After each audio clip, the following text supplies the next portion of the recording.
This is my part 2 tutorial on using Apple Classroom, and today what we're going to do is we're going to focus on creating groups. Now, groups are especially helpful if you are, say, a middle school teacher, or maybe if you are working in a departmentalized school district in which you're going to see different kids throughout the entire day and you need to create classes. So again, Apple Classroom is down in the lower left-hand corner of my screen. Looks like a little teacher in front of a board working or teaching.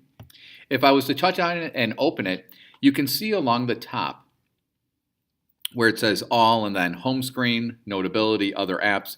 If I scroll through, you're going to see I've created some courses already. And what I've done is I've created groups of students in which are in specific classes, and when they come to me, it's very easy for me to manage Apple Classroom. What I'm going to do today is I'm going to show you how to go about creating groups and how you can do it easily. So what I like to use is I actually like to use my PowerSchool.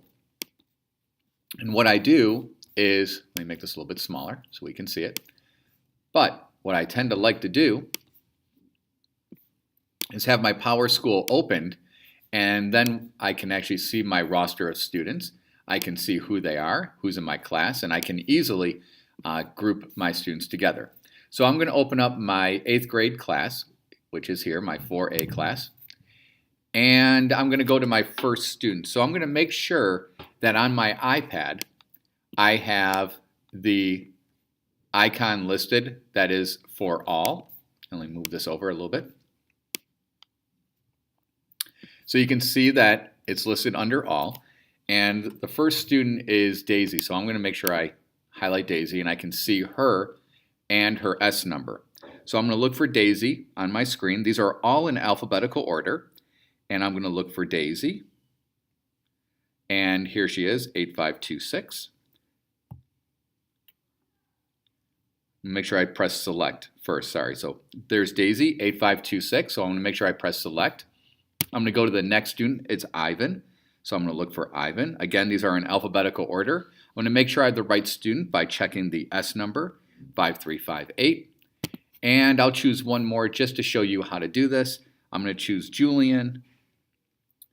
And again, it's in alphabetical order, 10683, and there's Julian.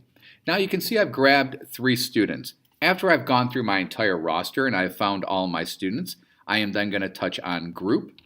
And then you can see that those students are grouped together, and I can now name my class. So what I'm going to do is I'm going to name my class by my block for A, and then I'm even going to put in 8th grade to help me stay organized. I'll put in 8th, and when I'm done, I press done, and then you can see that the students who I added into the group are there.